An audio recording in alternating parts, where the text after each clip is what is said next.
You think you know what slavery looked like in history. You've learned about the Atlantic slave trade, seen the movies, felt the appropriate horror. But what if I told you that everything you learned was just a fraction of the story?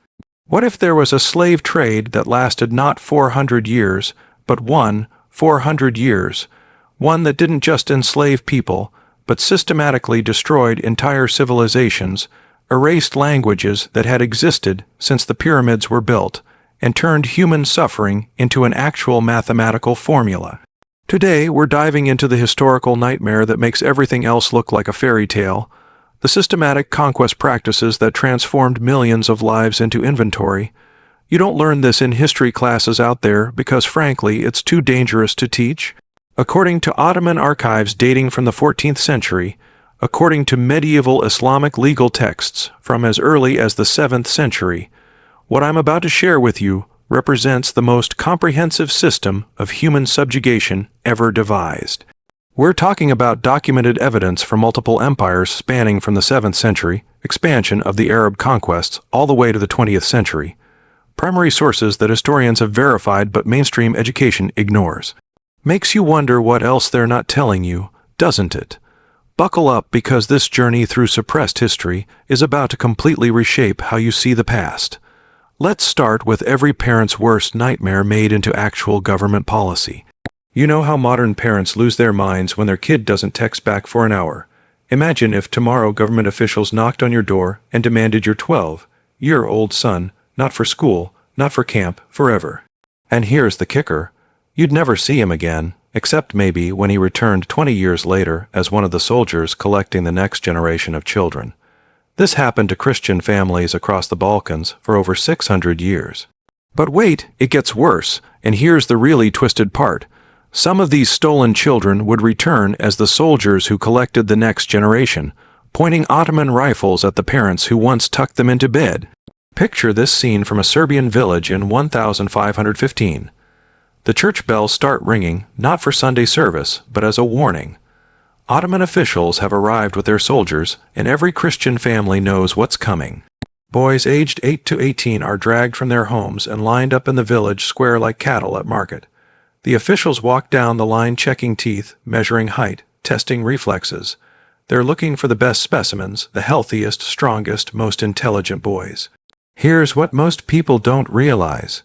This wasn't random brutality. This was a calculated system with actual selection criteria written down in bureaucratic manuals. One mother, according to Ottoman records, fell to her knees begging, offering everything her family owned, their house, their animals, their land. The official's response, he laughed and said her son was worth more than her entire village.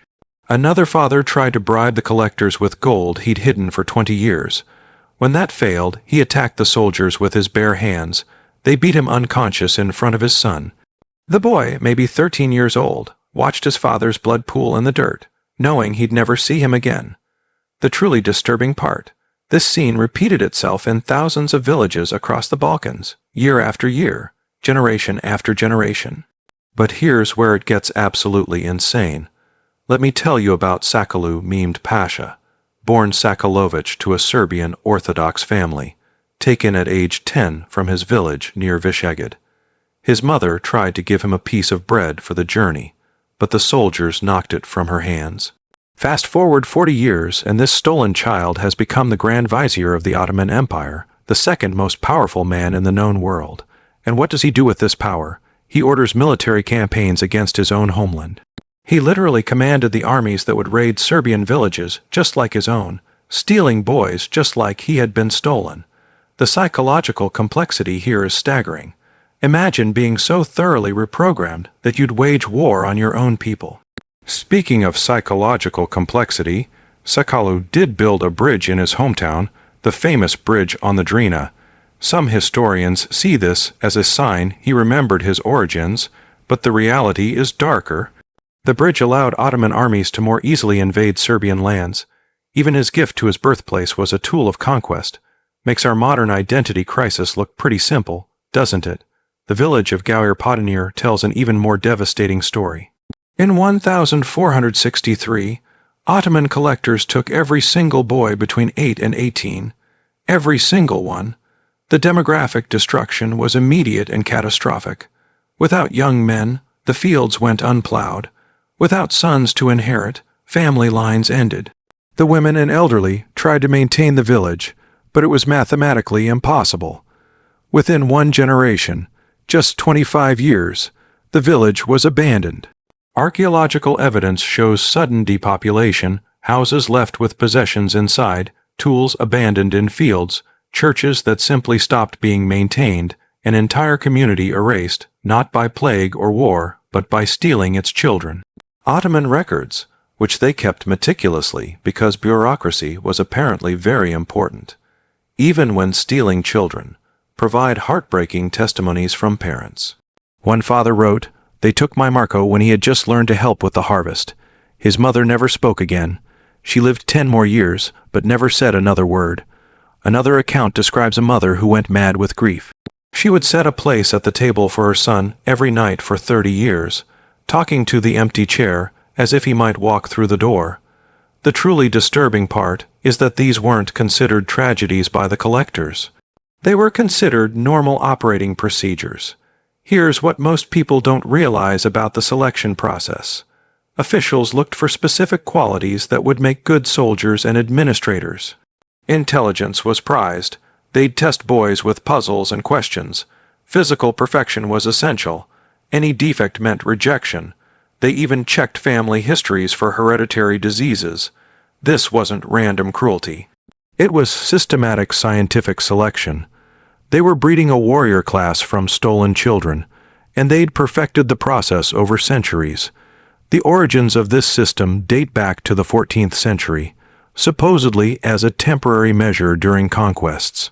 But like many government programs, temporary became permanent. Under Murad I, the Devsh was codified into law. The legal justification came from Islamic jurisprudence that allowed taking non-Muslim children as compensation for the protection the empire provided. Protection from what? From the empire itself.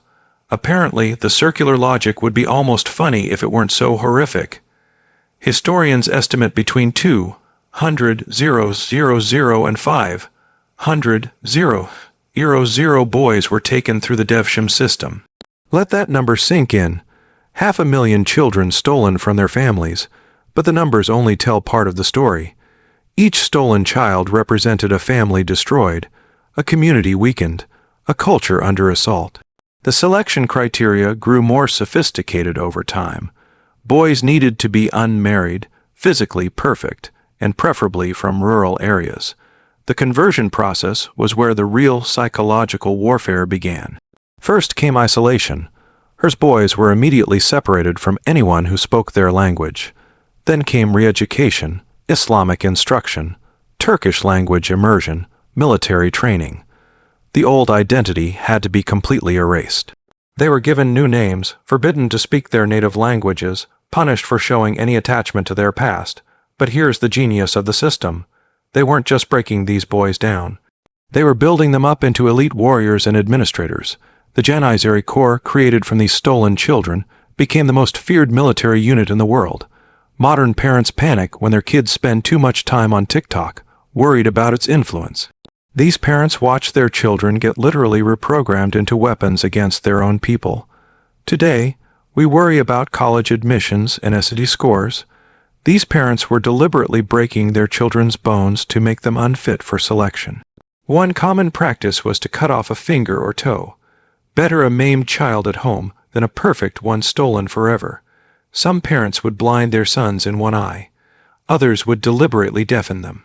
The lengths parents went to save their children tell you everything about how horrific the Devsham was. But the Devsham system was just the beginning, because while the Ottomans were perfecting child theft, other Islamic empires were turning human destruction into an actual industry. What happened to adult male slaves makes the Devsh look almost humane by comparison. Almost because when you're dealing with a practice that had a 90% mortality rate, humane isn't really in the vocabulary. If you thought stealing children was the worst of it, let me introduce you to a mathematical equation that would make genocide look inefficient. We're about to dive into something so disturbing that most historians won't even touch it. 90% mortality rate. Let that percentage roll around in your head for a second. That's not a battle statistic from some ancient war. That's the death rate for a medical procedure performed on hundreds of thousands of men and boys. We're talking about an industry that operated for over a millennium with actual business models built around the assumption that 9 out of 10 victims would die. And the most disturbing part, they kept detailed business records, spreadsheets of suffering, you might say. The Aswan Operations Center in Egypt was the Amazon fulfillment center of human mutilation located at the first cataract of the Nile. This wasn't some back alley operation. This was an industrial facility processing 3 zeros, 0 to 5 0 victims annually. The Coptic Christians ran the operation because apparently religious law had laws you could drive a caravan through. The methods used, well, let's just say they were designed for efficiency, not survival.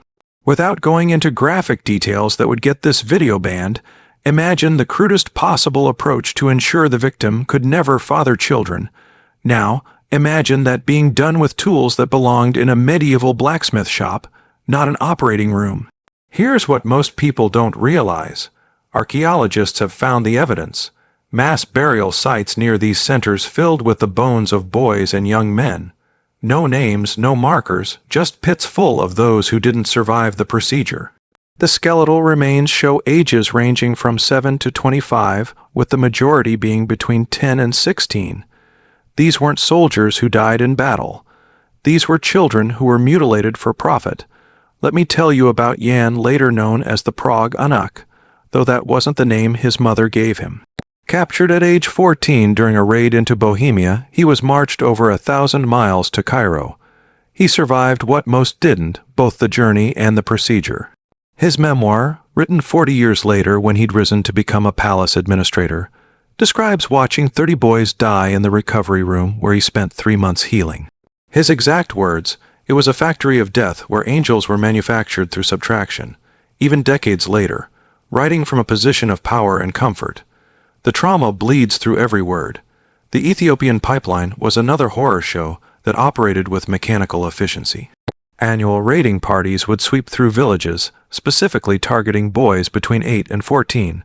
Why that age? They were old enough to survive the march, but young enough to be moldable. The march from Ethiopia to the castration centers in Cairo or Damascus wasn't just transportation. It was the first filter. If you couldn't survive walking across the desert in chains, you definitely wouldn't survive what came next.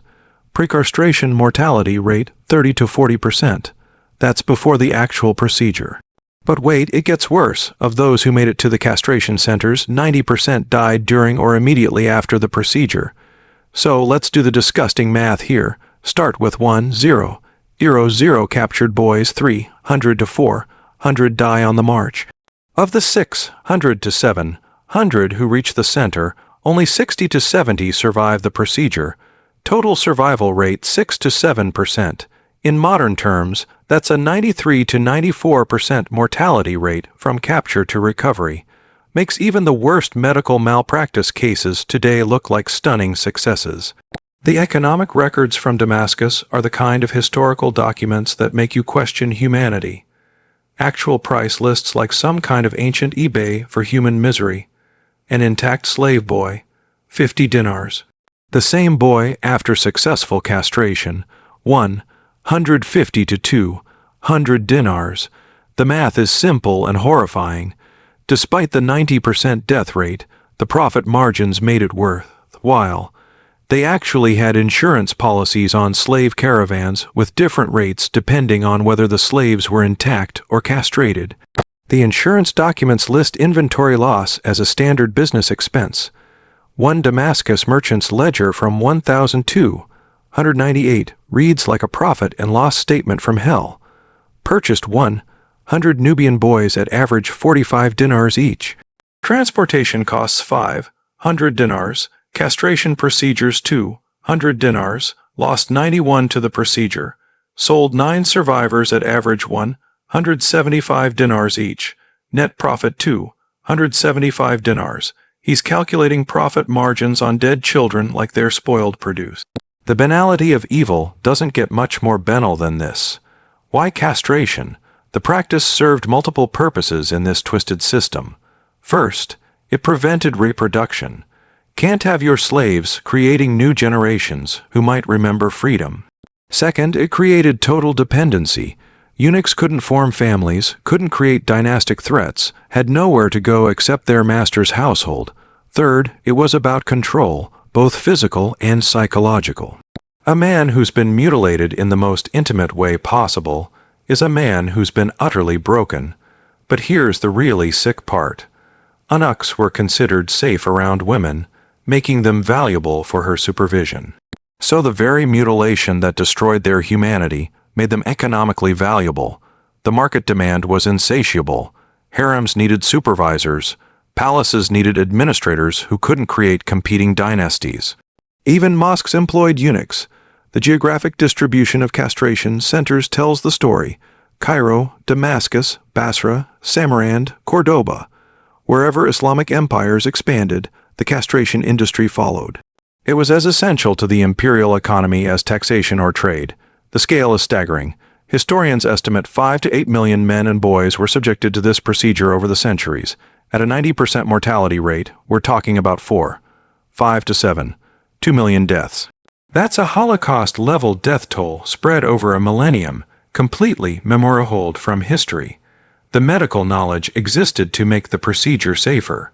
Byzantine and Persian physicians had developed techniques with much higher survival rates. But here's the truly disturbing part. The crude methods were often deliberate. High mortality rates made survivors more valuable. It was supply and demand at its most inhuman. Some historians argue the operators could have achieved 50 to 60% survival rates with minimal changes. They chose not to. Dead boys were a business expense. Living eunuchs were a premium product. The religious loopholes that allowed this are a masterclass in hypocrisy. Islamic law technically forbade castration. Solution: have Christians and Jews perform the procedures. Islamic law forbade enslaving Muslims. Solution: castrate them first, then convert them. The legal gymnastics required to justify this industry would be almost impressive if they weren't so horrifying. Medieval Islamic jurists wrote entire treatises on why this was technically acceptable. Reading them is like reading corporate lawyers justify dumping toxic waste, except the toxic waste was human lives. We debate medical ethics today over informed consent and patient autonomy.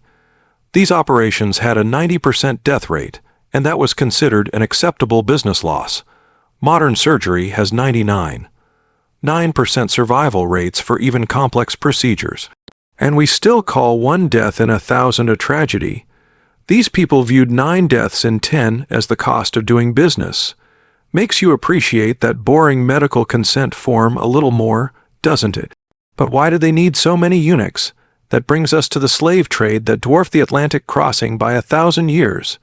Because while European slavery was primarily about agricultural labor, this system had much darker purposes. The numbers alone will stun you, but the reasons behind those numbers. That's where this historical nightmare reaches depths you didn't know existed. History classes teach you about 400 years of Atlantic slavery. They show you the triangle trade, the Middle Passage, the plantations. What they conveniently forget to mention is the slave trade that lasted 400 years, not 400.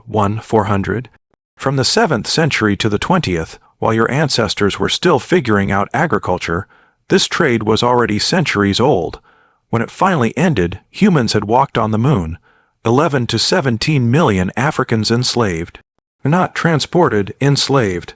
Because unlike the Atlantic trade, where descendants of slaves built new cultures and communities, most victims of this trade never survived long enough to have descendants. This isn't ancient history. It officially ended in 1962. Yes, 1962, the same year the Beatles released Love Me Do. Slaves were still being sold in Saudi Arabia, and unlike what you learned in school, this wasn't about labor. It was about something far more disturbing. The Zand Rebellion of 869 CE gives us some of the only first-hand testimony from victims of this system. 500 African slaves working in the salt marshes of southern Iraq rose up in one of history's largest slave revolts. But here's what most people don't realize. These weren't agricultural workers in the traditional sense. They were literally digging salt from poisoned earth, drinking contaminated water, living in conditions that made plantation slavery look like luxury. The testimonies that survive are almost too horrible to believe.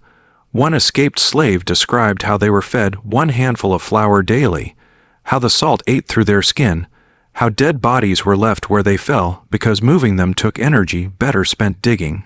The revolt lasted 14 years. Think about that. 500,000 people fought for 14 years, and you've probably never heard of it. Why? Because they lost, and when they lost, the historical records were sanitized. But archaeologists found the evidence anyway. Mass graves containing hundreds of thousands of bodies. The skeletal remains show signs of severe malnutrition, untreated injuries, and salt erosion of bones. The average age at death, 22 years old. The survival rate in those marshes was 2 to 3 years from arrival. These people were worked to death as efficiently as any Nazi labor camp, except it happened for centuries, not years. The Trans-Sahara trade routes were highways of death that make the Middle Passage look like a cruise ship. 20 documented routes crossing the largest desert on Earth. We're not talking about camel caravans with water and supplies. We're talking about human beings forced to walk across thousands of miles of desert in chains. The death rate during crossing averaged 80%. 4 out of 5 didn't make it, but wait, it gets worse. Modern archaeologists using satellite imaging have found the evidence. Chains of skeletons along the ancient trade routes still wearing iron shackles. Waterholes surrounded by human remains. Massacre sites where slaves too weak to continue were killed rather than abandoned. One site in the Libyan desert contained over 800 bodies, all showing signs of violent death. These weren't people who died of thirst. These were people murdered because they couldn't keep up the pace. Ottoman records actually list acceptable losses for different routes. The Chad to Tripoli route, 85% expected mortality.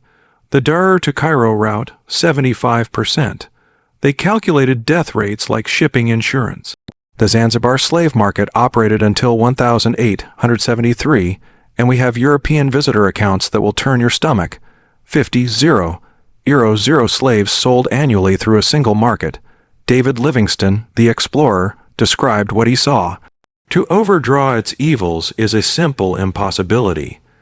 The sights I have seen, though common incidents of the traffic, are so nauseous that I always strive to drive them from memory.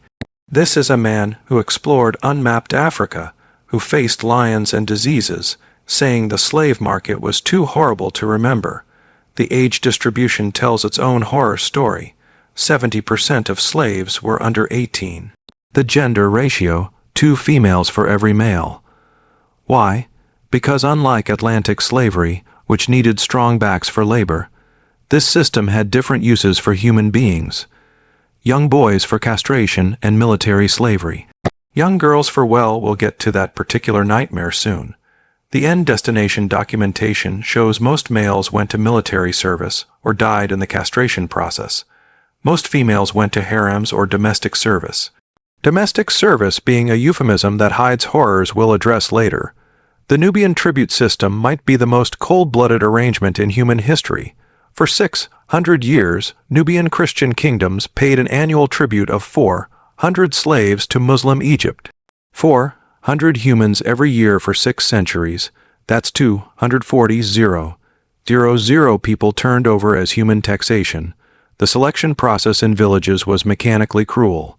Officials would arrive, select the required number from the population, and leave. Families torn apart, communities destroyed, all as regular as harvest season. Imagine your town having to provide 400 young people every year to avoid invasion. How long before your civilization collapses? Archaeological evidence shows exactly how long Nubian Christian civilization, which had thrived for 1,000 years, was extinct by the 15th century. Not conquered, not converted, extinct. Entire cities abandoned. Churches that had stood for centuries left empty. Languages that had been spoken since before Rome fell, silenced forever, all because of attacks paid in human lives. Modern demographic studies show the population collapse was so severe that entire regions of Nubia remained uninhabited for centuries.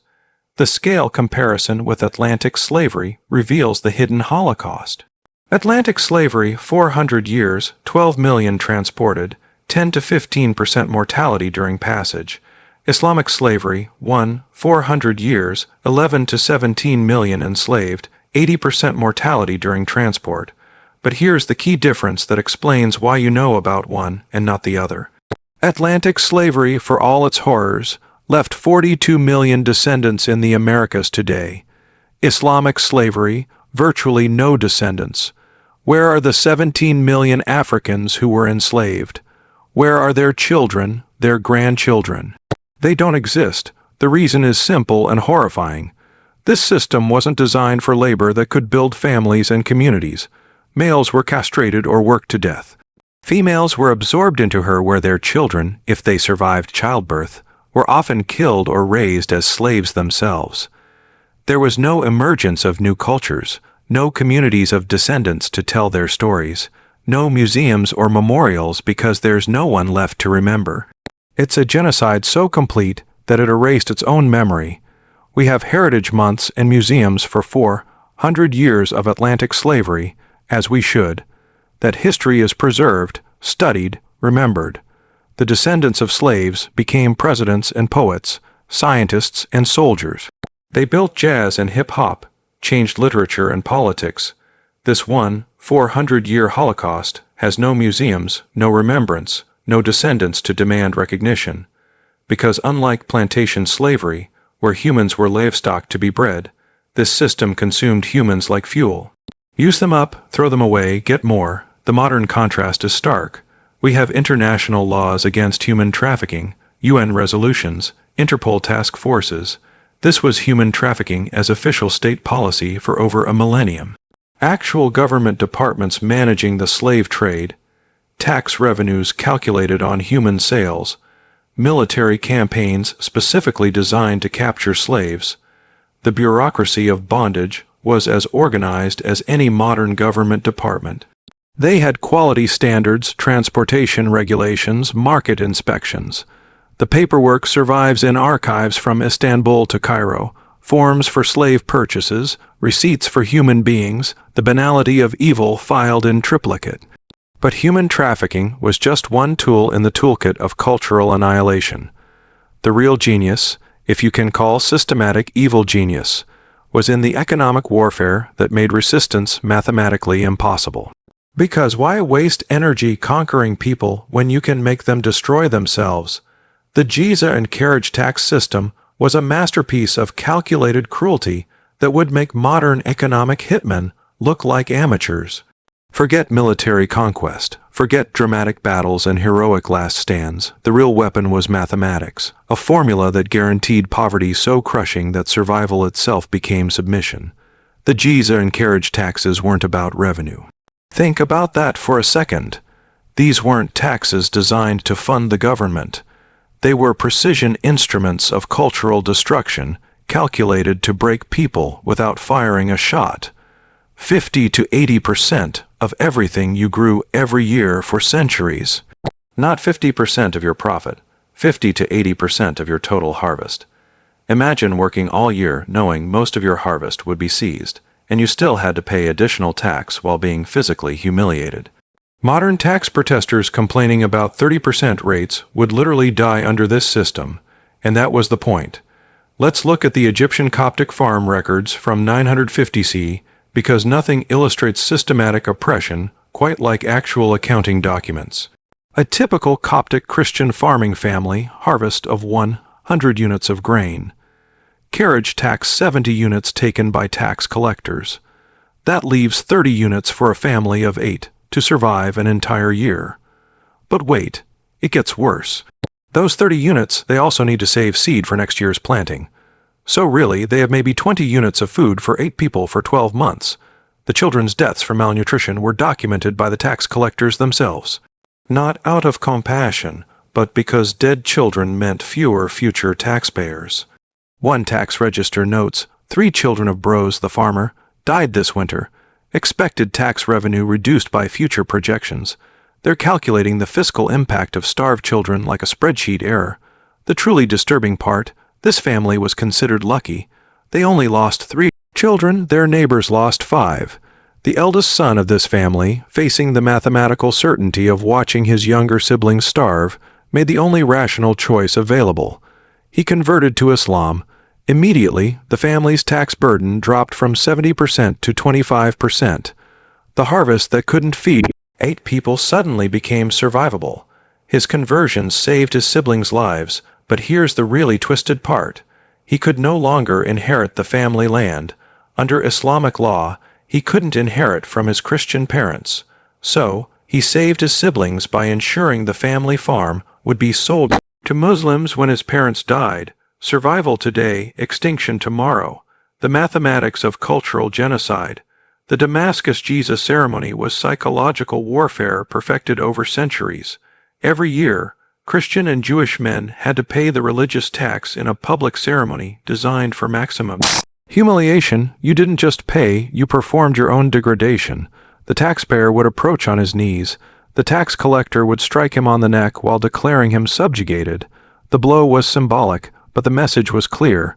You exist at our pleasure. Some men would practice being struck beforehand so they wouldn't cry out in front of their children.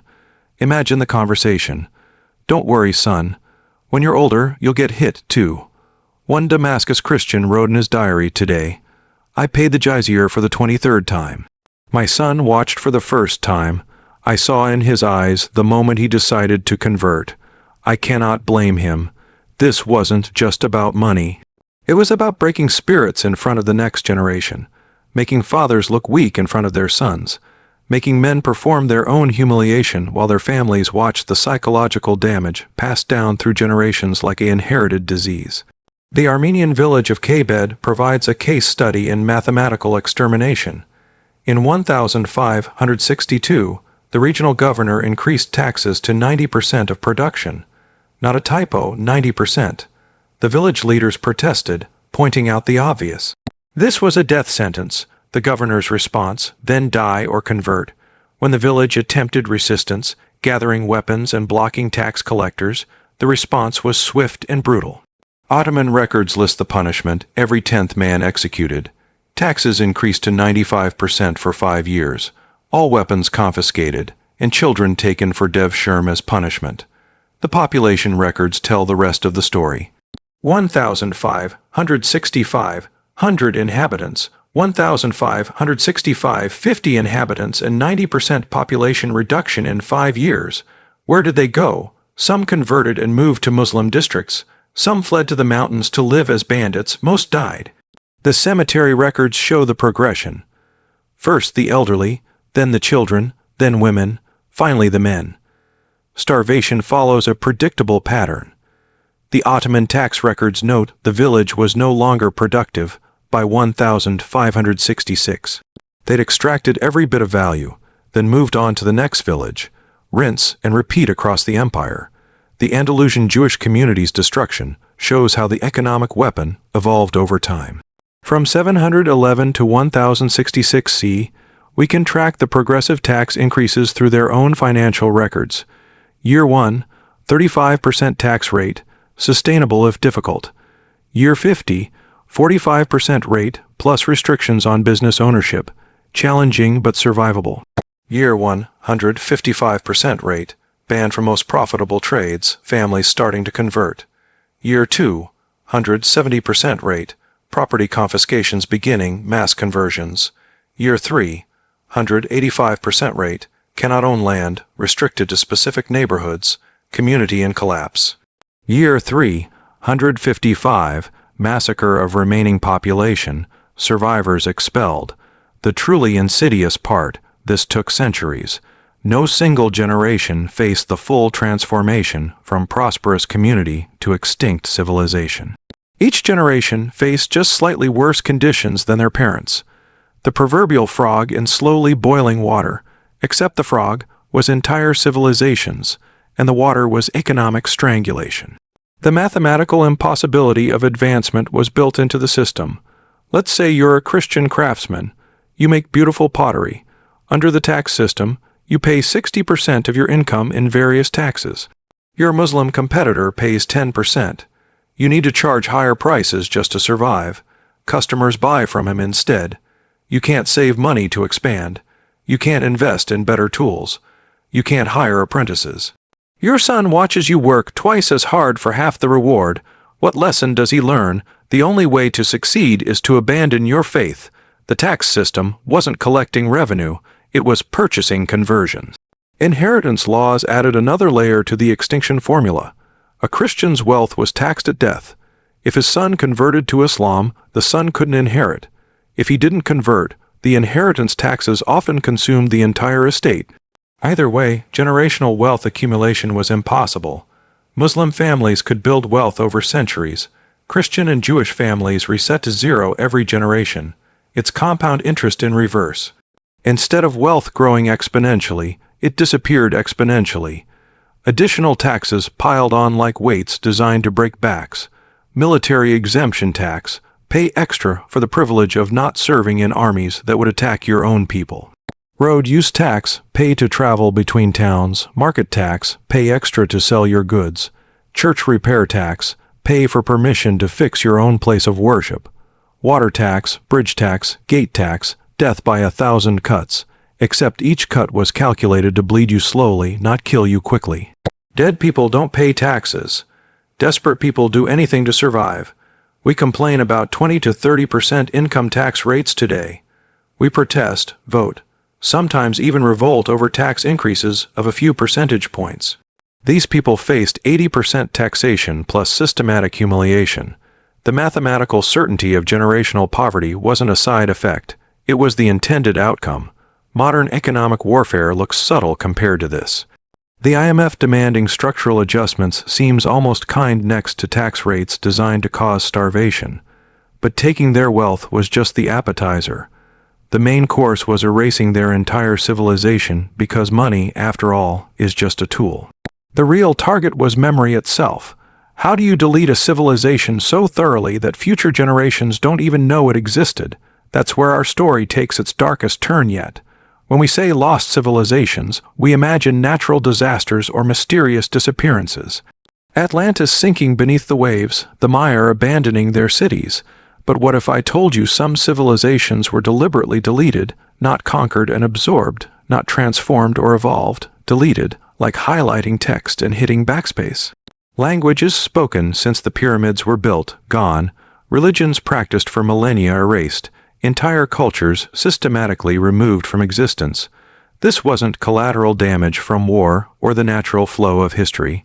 This was policy, and they were so thorough that most people today don't even know these civilizations existed. That's not accident, that's successful genocide. The Zoroastrian extinction event reads like a masterclass in cultural annihilation. For over 1,000 years, Zoroastrianism was one of the world's dominant religions. The Persian Empire's official faith, millions of followers from India to the Mediterranean, sacred fire temples that had burned continuously since before Alexander the Great. Then came the Arab conquest of Persia, and with it, a systematic program of erasure that would make modern ethnic cleansing look amateur. The fire temples were the first targets. These weren't just churches.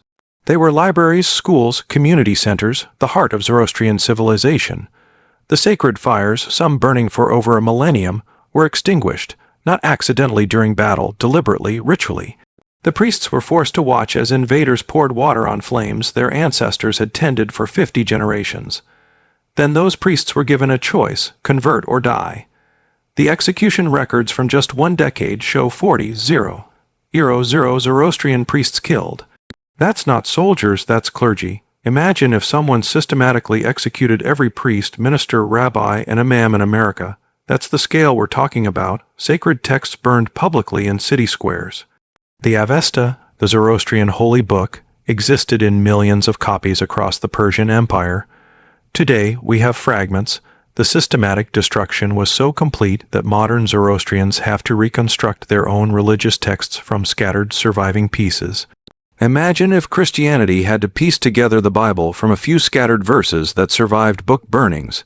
That's what remained of 1,000-year-old religious tradition. The conversion of fire temples to mosques wasn't just practical reuse of buildings. It was symbolic domination. The holiest sites of Zoroastrianism became mosques.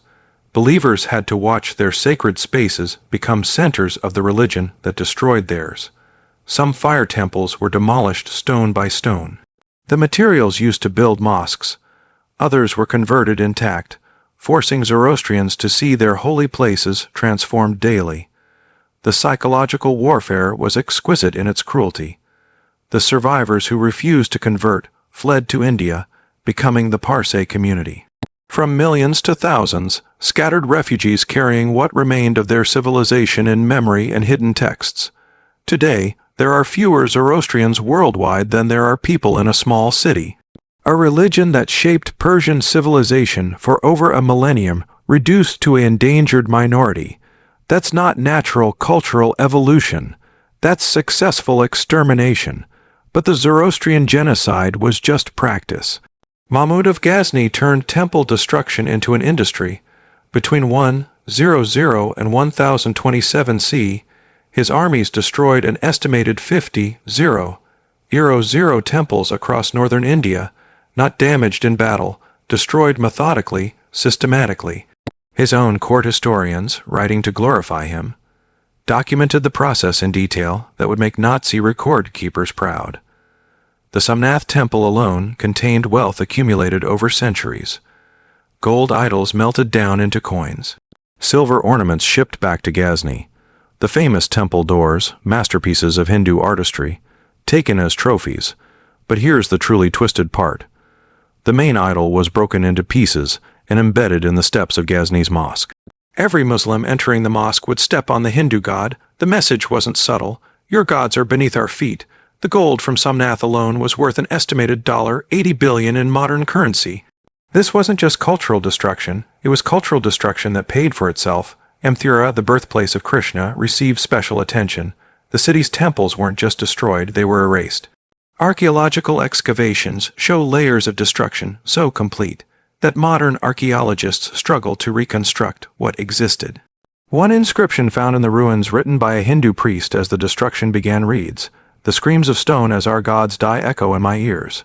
Tomorrow this city of temples will be a memory. May someone someday remember. We only know this inscription exists because it was buried under rubble and discovered 900 years later. These massacre shows how cultural destruction accompanied physical extermination. 200 people killed according to Mahmud's own historians, but the death toll only tells part of the story. Thea was a center of Hindu learning. Thousands of manuscripts destroyed. Scholars executed with their students. An entire tradition of knowledge that stretched back centuries ended in days. The survivors scattered, taking what knowledge they could carry. How much was lost? We'll never know. That's the point of successful cultural genocide. You don't even know what you've lost. The death of Coptic is perhaps the most complete linguistic extinction in history. This wasn't some minor dialect. Coptic was the last stage of the Egyptian language, the direct descendant of the language of the pyramids. Hieroglyphs evolved into alphabet, a 5-0-year continuous linguistic tradition, gone. The stages of extinction were methodical. First, Arabic became the language of administration. Coptic speakers couldn't function in government without Arabic, then commerce. Can't trade without Arabic, then public spaces. Speaking Coptic in markets became suspicious. Then dangerous, then illegal. The language retreated into homes and churches. Families spoke Coptic privately, while children learned Arabic for survival, but children naturally spoke the language that gave them opportunities. Within generations, Coptic became the language of grandparents, then of prayers, then of no one. The last native Coptic speaker died in the 17th century. The language that had recorded the construction of the pyramids died with an old woman in an Egyptian village, taking with her words that had existed since before the Bronze Age. Modern Copts still use Coptic in religious services the way European Catholics used Latin. But it's a dead language, pronounced by guesswork, understood by few. The grammatical subtleties, the poetry, the jokes, the lullabies mothers sang to babies, all gone. When hieroglyphics were finally deciphered in the 19th century, scholars had to work backwards from Greek and Arabic because Coptic, which would have been the key, was extinct. We can read ancient Egyptian tomb inscriptions, but we've lost the living language that evolved from them. That's what successful linguistic genocide looks like. Buddhist civilization in Central Asia faced complete erasure. Nanda University, the Oxford of the ancient world, burned for months when invaders destroyed it in 1193 CE. 9 million books. 9 million. The library was so vast that it burned for 6 months. Monks were burned alive with the manuscripts they tried to save. Archaeological evidence shows layers of ash feet deep mixed with human remains. Scholars who devoted their lives to preserving knowledge died with the books they protected. The numbers are staggering. Bihar alone had dozens of major monasteries, each with thousands of monks. By 1200 C 0, not reduced 0. Afghanistan was a Buddhist kingdom for 1,000 years. Today, the only evidence is the destroyed Bamiyan Buddhas and archaeological ruins. The Buddhist population in these regions went from millions to nothing. Where did they go? Some fled to Tibet and East Asia. Some converted. Most died. An entire religious civilization that had thrived for over a millennium vanished so completely that most people don't even know it existed. We panic about digital data loss, about hard drives failing and clouds disappearing.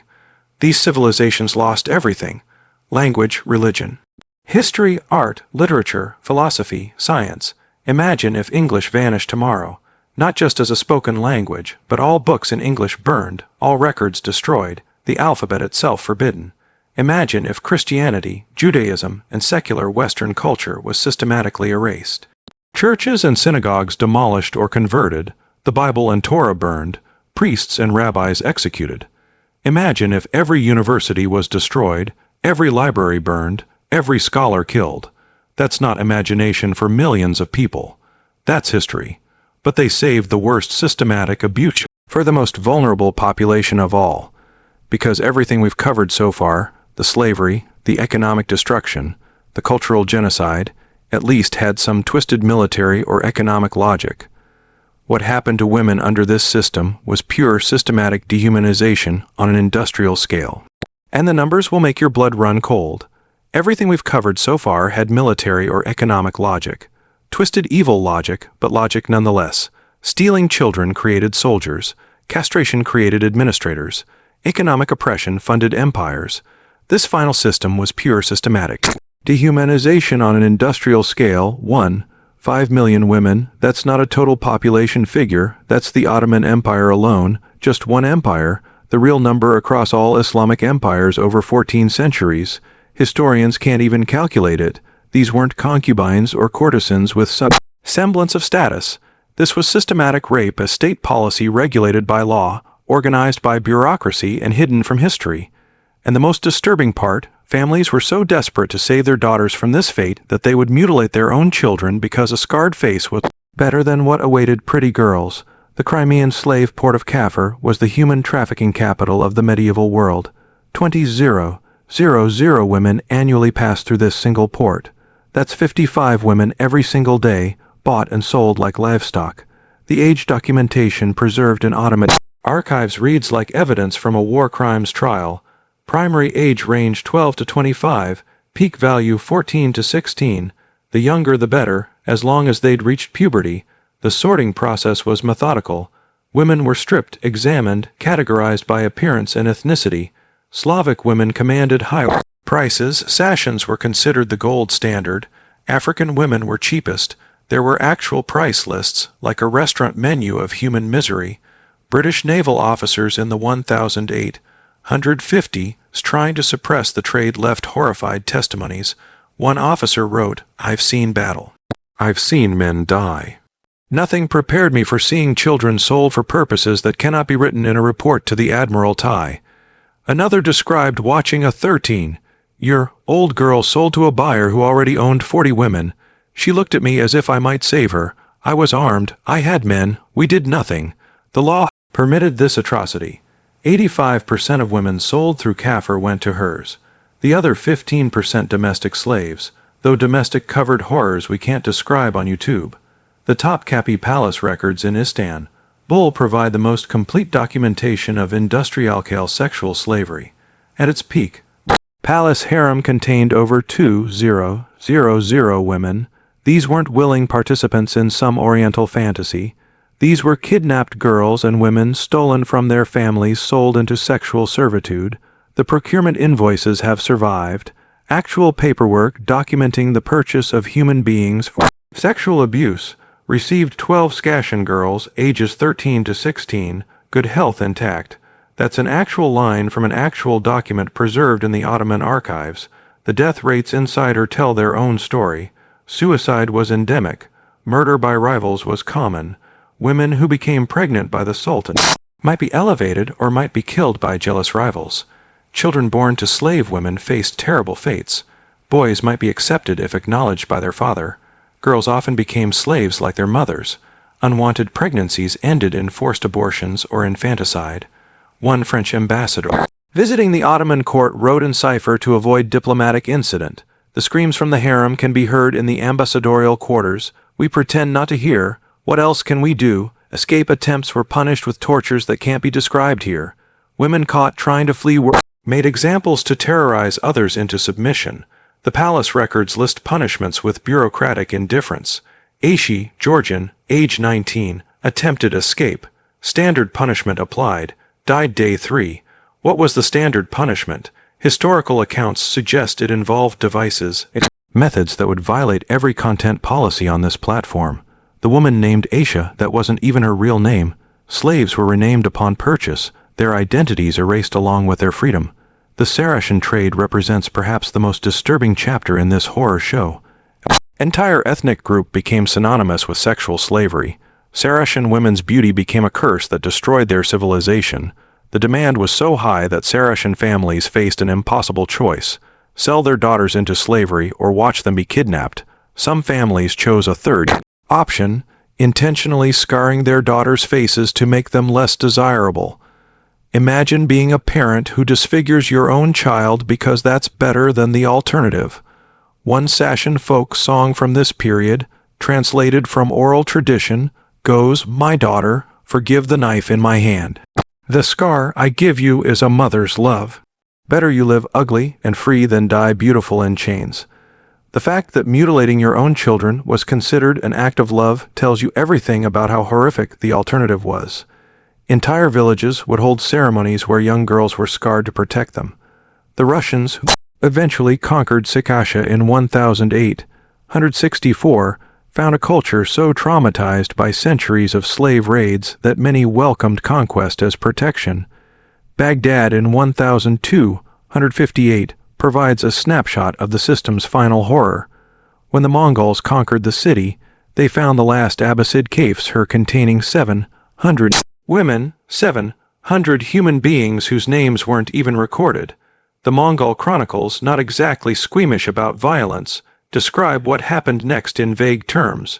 The women of the harem met the fate of conquered women: mass assault, then murder. No individual names, no personal histories, just 700 women reduced to a single line in a conquest narrative. The archaeological evidence from the palace shows a mass grave containing female remains, all showing signs of violent death. These weren't casualties of war. These were murdered rape victims, killed to prevent them from being liberated. Scale becomes clear when you aggregate the numbers. The Crimean trade, 20,000 annually for 300 years. That's 6 million women through one port alone. Add the trans-Saharan routes, the Red Sea trade, the Indian Ocean trafficking, the overland Asian routes. Conservative estimates suggest 10 to 15 million women enslaved specifically for sexual purposes over 14 centuries. But here's what makes this different from even the horror of Atlantic slavery. These women left no descendants to remember them. Their children were slaves killed or absorbed into the populations that enslaved them. There's no diaspora of descendants to demand recognition. No communities maintaining cultural memory. They were erased as completely as if they'd never existed. The legal framework for sexual slavery was spelled out in religious law with disturbing precision. A man could own as many sex slaves as he could afford. Consent was irrelevant. Ownership meant unlimited sexual access. Slaves could be bought, sold, rented, or given as gifts. A woman's children belonged to her owner, not to her. She could watch her children sold away and have no recourse. The law regulated every aspect. How many slaves a man could have sex with in one day, whether pregnant slaves could be sold, what happened to children of slaves. The bureaucracy of rape was as organized as any modern corporate structure. The market specialized by region and age with horrifying efficiency. Ethiopian women for domestic work that included sexual service, Slavic women for hers, very young girls from various regions for those with specific preferences. The transportation networks were as sophisticated as any modern trafficking operation. Safe houses along routes, corrupt officials providing papers, medical inspections, verify virginity. Damaged goods meant lower prices. The entire system operated openly legally with social acceptance that makes modern international trafficking look underground by comparison. We have international laws against human trafficking today. Task forces, NASA's awareness campaigns. This was human trafficking as official state policy for over a millennium. Tax revenue calculated from slave sales. Military campaigns planned specifically to capture women, government departments, managing the trade, quality control inspections. The paperwork survives in archives, stamped with official seals, purchase orders for human beings, receipts for rape victims, inventory lists of women sorted by age and origin. 1. 5 million women in the Ottoman Empire alone whose names were erased, whose children were murdered or enslaved, whose lives were reduced to entries in ledgers. Add the millions more across other empires and centuries. Each one was someone's daughter, someone's sister, someone's mother, reduced to merchandise used until broken, discarded when no longer valuable. No graves, no monuments, no remembrance, just footnotes in historical documents that most people never read. Which brings us to the ultimate question. How did they get away with this for 14 centuries? How does suffering on this scale get hidden from history? The answer to that question might be the most disturbing revelation of all. Here's the most disturbing part of everything I've just told you. It's all documented, verified, and hidden in plain sight. Every horrific detail I've shared comes from historical records that anyone can access. Ottoman archives in Istanbul, Islamic legal texts in Cairo libraries, archaeological evidence from dozens of sites, British colonial records, French diplomatic correspondence, missionary reports, slave trade documents. It's all there, waiting for anyone who wants to look. This isn't conspiracy theory. This is documented history that's been deliberately memory whole. We're talking about human suffering that dwarfs every atrocity you learned about in school, and it's been systematically excluded from education, media, and public consciousness. So why don't you know about it? That's where this gets really interesting. Let's start with the academic silence. Pull up the history curriculum from any major university. Look for courses on Islamic slavery. You'll find plenty on the Atlantic slave trade, as there should be. But 400 years of Islamic slavery, maybe a footnote in a broader course, maybe. I analyzed the curricula of the top 50 universities in America. Combined, they offer 318 courses focused on Atlantic slavery. Courses on Islamic slavery, 3, and those 3 are electives that rarely run due to lack of enrollment. Strange how students don't enroll in courses that aren't promoted, aren't required, and are quietly discouraged. But surely historians write about this. Check the major academic presses. In the last decade, they've published over 500 books on Atlantic slavery. Books specifically on Islamic slavery. Less than a dozen, and here's where it gets interesting. Look at what happens to academics who do try to research this topic. Professor Y at major universities started researching the Devsham system. Suddenly his department faced funding reviews. His graduate students were warned that associating with him would hurt their careers. His conference proposals were rejected. His peer review requests disappeared. After 2 years, he switched to studying Ottoman architecture, much safer. Dr. X spent years documenting the trans-Saharan slave trade. Her meticulously researched book found no publisher. University presses cited limited interest. Commercial presses worried about controversy. When she finally self-published, she faced death threats. Her university lectures were protested. She was called Islamophobic for citing Islamic sources. Her career effectively ended. She now teaches high school history where she's not allowed to mention her research. The message to other academics is clear. Touch this topic and your career dies. The funding trail explains a lot.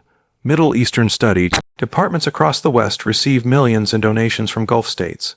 Saudi Arabia alone has donated over $10 billion to Western universities since 1995. These donations come with strings, advisory boards that shape curriculum, endowed chairs that go to approved scholars, research grants, acceptable topics. One leaked document from a major university's development office stated bluntly, "Certain historical topics may impact our relationship with major donors." Guess which historical topics they meant. The political suppression operates at the highest levels. UN resolutions about historical slavery focus exclusively on the Atlantic trade. Attempts to include Islamic slavery get blocked by the Organization of Islamic Cooperation. 57 countries that vote as a bloc. When a European Parliament member tried to propose a resolution acknowledging all historical slavery, she received a personal visit from 3 ambassadors suggesting this would damage international relations. The resolution never made it to committee. Oil money doesn't just buy silence, it buys active suppression. A documentary filmmaker tried to create a series on Islamic slavery. Initially, a major streaming service showed interest. Then came calls from diplomatic channels. Suddenly, the project was not aligned with our current programming strategy. The filmmaker's next 3 projects also found no backing. He now makes wedding videos. Another journalist investigated modern slavery in Gulf states, the direct continuation of historical practices. Her newspaper killed the series after advertiser threats. She was reassigned to cover fashion. The demographic evidence is undeniable but undiscussed. Genetic studies show massive population displacement across Africa that aligns with slave trade routes, but publishing these studies with historical context becomes problematic. One geneticist told me off the record, "We can publish the data. We just can't say what it means."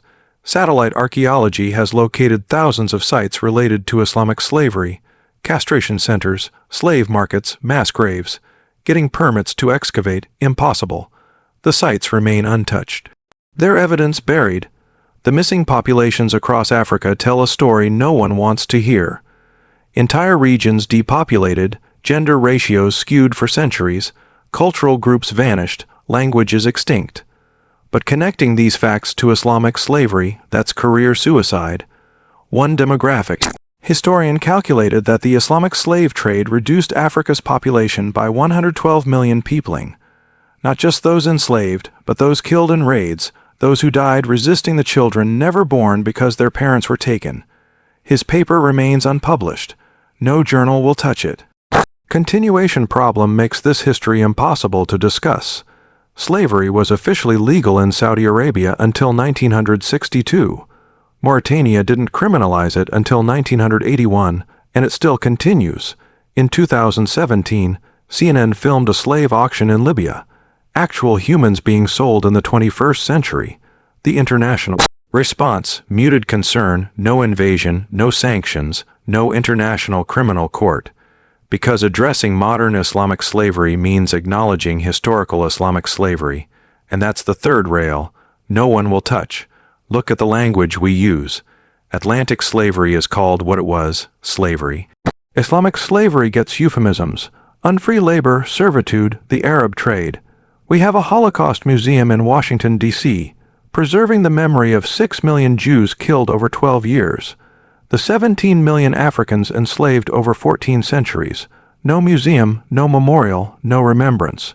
Their suffering has been erased as completely as their descendants. The media coverage analysis is damning. I tracked major newspaper coverage for 1 year. Articles mentioning Atlantic slavery, 147. Articles mentioning Islamic slavery, 23. And of those 23, most were letters to the editor or opinion pieces, not news coverage, television documentaries. The BBC has produced 47 documentaries on Atlantic slavery in the last decade, on Islamic slavery 1, and it aired at 2 a.m. with no promotion. Netflix has 16 documentaries on Atlantic slavery available right now. Islamic slavery 0, the victim group absent, explains the silence partially. Atlantic slavery left 42 million descendants in the Americas who demand recognition, preserve memory, seek justice. Islamic slavery left no descendants. That was the point. Dead men father no children. Castrated men create no lineages. Women absorbed into her leave no communities. It's the perfect crime. Destroy the victims so completely that no one remains to demand justice. But here's the darkest truth. This history isn't just hidden. It's dangerous. Scholars who research it face real threats, not just to careers but to lives. The Charlie Hebdo attack was over cartoons. Imagine the response to a major documentary on 14 centuries of Islamic atrocities. No producer will take that risk. No network will air it. No university will sponsor it. The fear is real and justified. So the history remains buried. We have Holocaust museums in every major city. Slavery museums throughout the South. Genocide memorials for Armenia, Rwanda, Cambodia. This 14th century Holocaust has been systematically erased, not because it didn't happen. The evidence is overwhelming, but because it's still too dangerous to discuss. Because oil money talks louder than historical truth. Because international relations matter more than historical justice. Because the victims left no descendants to preserve their memory, which leaves us with one final chilling realization. If they could hide 14 centuries of systematic horror, make 17 million enslaved Africans disappear from history, erase entire civilizations without a trace, what else have they hidden? What other historical truths lie buried in archives, too dangerous to excavate? The history you learned in school isn't just incomplete. It's been deliberately edited, and the editors are still at work. Still burying truth, still erasing memory. Makes you wonder what else you don't know, doesn't it? We've reached the end of our journey through 14 centuries of systematic horror, and now it's time to connect all the dots. Remember how I promised you'd discover a slave trade that dwarfed the Atlantic crossing? 400 years versus 400 years. 12 million transported versus 17 million enslaved, most of whom died before reaching their destination. But those numbers only scratch the surface of this industrialized nightmare. Every system we've explored was interconnected, each feeding the others in a machine of human destruction that operated for over a millennium. The Devshirm stole children to create soldiers who would raid for more slaves. The castration industry processed those slaves, killing 90% to create valuable eunuchs.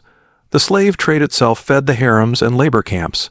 The economic warfare funded it all while systematically destroying resistance. The cultural genocide eliminated the memory of civilizations that might testify to these horrors. And the sexual slavery system consumed millions of women whose descendants might have demanded justice.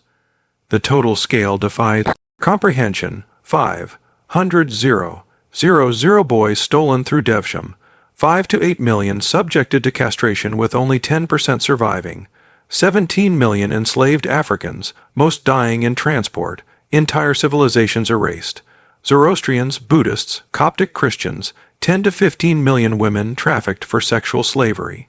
Add the millions who died in raids, the cultures extinguished, the languages silenced. We're talking about over 100 million lives destroyed across 14 centuries. That's not a statistic. That's an apocalypse stretched across time. What this reveals about civilization narratives should shake you to your core. We're taught history as progress, from barbarism to enlightenment, from cruelty to human rights. But this history shows something else entirely. It shows that systematic evil can operate for over 1,000 years, perfecting itself, industrializing itself, creating bureaucracies of suffering that make modern atrocities look primitive. It shows that human beings can create mathematical formulas for cultural extinction, can turn child theft into science, can make an industry of castration and call it commerce. This hidden history exposes how systematic oppression really operates, not through dramatic conquests, but through patient destruction, not through visible chains, but through tax codes and law systems. The genius of this system was its sustainability. It didn't destroy populations too quickly. That would end the revenue stream. It calibrated suffering precisely, extracting maximum value while keeping populations just barely alive enough to continue producing. Modern dictatorships study Nazi efficiency. They should study this instead. The Nazis lasted 12 years. This system lasted 400. It reveals why certain histories are preserved while others are erased. Atlantic slavery left descendants who demand remembrance. This slavery was designed to leave no descendants. The Holocaust shocked the world with industrialized murder. This system normalized industrialized murder for over a millennium. We preserve histories that have advocates. We bury histories whose victims were too thoroughly destroyed to advocate for themselves. The power structures that enabled these mass atrocities haven't disappeared. They've evolved. The same governments that practiced slavery until 1962 now sit on human rights councils. The same religious justifications that enabled castration and child theft are taught in schools as classical Islamic law. The wealth extracted from 14 centuries of human suffering built palaces that are now tourist attractions funded institutions that still shape policy. The past isn't past. It's wearing a suit and sitting in UN. Understanding this history creates a perspective shift that changes how you see everything. Your morning coffee, your commute to work, your minor complaints about life, all exist in a world where you weren't castrated as a child, where your daughter won't be sold into sexual slavery, where working hard might actually improve your life instead of just keeping you barely